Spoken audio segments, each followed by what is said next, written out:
Hi guys, welcome to another edition of G's Top 7. This week I'm so excited because it's the NFL Week 1 season opener. The regular season is finally here and football is officially back. I'm so stoked and can't wait for everything to get started this Thursday.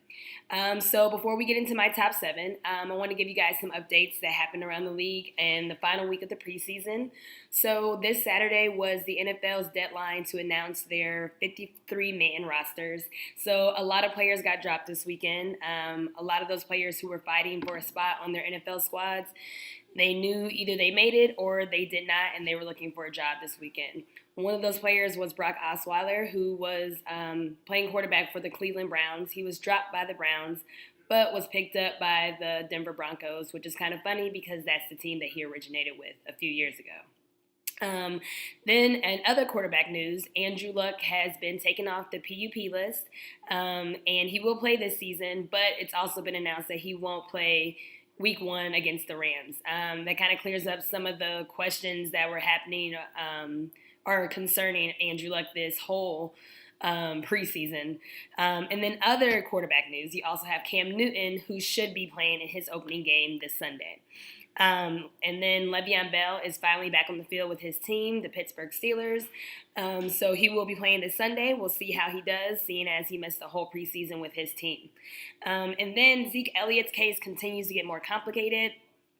I'm not real sure what the final say is going to be, but the NFL filed a motion to dismiss the restraining order that the NFL Players Association had against the NFL to not have any further suspension for Ezekiel Elliott. I'm still really confused about how that's working out, but hopefully it all leads to him not being suspended at all because I have him on my fantasy team.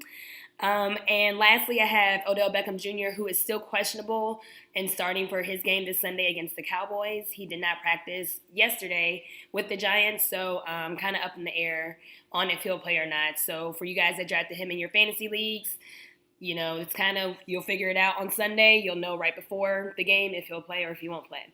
And speaking of fantasy, if you have not joined a fantasy league yet and you're still trying to figure out how fantasy football works, you have time to learn and also draft a fantasy team. Check out my fantasy football guide on my site. I'll have the link below on the video.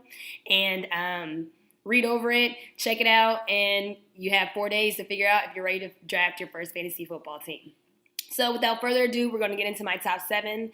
This week, my top 7 is going to include my top 7 NFL teams going into Week 1. So coming in at number 1, I have the New England Patriots. I know they lost Julian Edelman, and Gronkowski's health is kind of up in the air, but we all know Bill Belichick and how he coaches a great team, and I don't think that's going to change anything this season.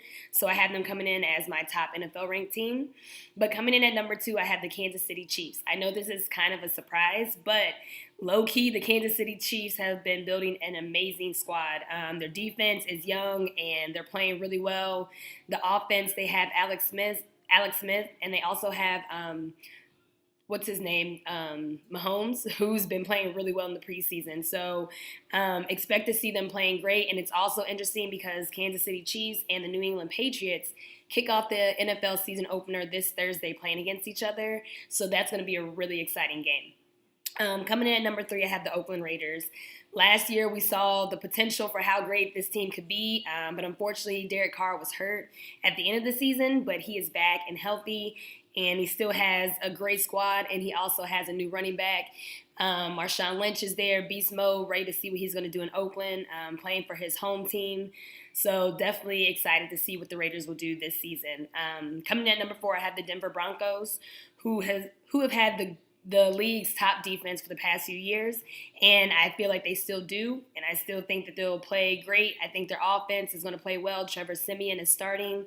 I think that he'll have a great year as well. Coming in at number 5, I have the Seattle Seahawks.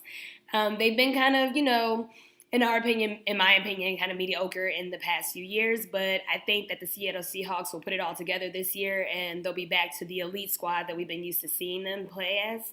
And then coming at number 6, I have the Atlanta Falcons. I know this team went to the Super Bowl last year, but I think I don't think it's the same team. I still think that they're a great squad. I think they'll have a great season this year.